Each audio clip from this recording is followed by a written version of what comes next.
Hi there, this is Kevin Patton with the A&P Student, and we want to spend just a few minutes looking at a mnemonic phrase that's going to help us remember the cranial foramina. So let's get started. Here is a skull that we're looking down into from a superior angle, and to get a better idea of exactly what we're looking at, let's look at the skull from the lateral perspective, where we see that it has been sawn through on a transverse or horizontal plane so that we can remove the top of the cranium and look down into the floor of the cranium. So we just move the skull around, and there's the view that we have right now. And we can see that toward the top of the image would be the anatomical anterior direction, and down toward the bottom of the image that we see here is the posterior direction.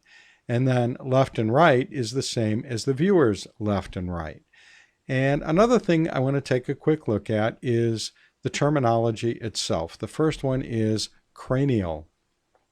And here cranial refers to the cranial floor, that is the floor of the cranium, which is what you see when you look down into this opened up cranium.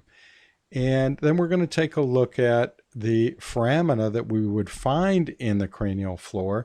And so what about that term foramina? Well, in skeletal biology, foramina means holes. So these are holes for nerves and blood vessels and things like that. And each one of them is called a foramen or foramen. And then we want to take a quick look at that term mnemonic. A lot of people are confused about what exactly that means, and all it means is relating to memory. So a mnemonic phrase is a phrase that helps us remember something.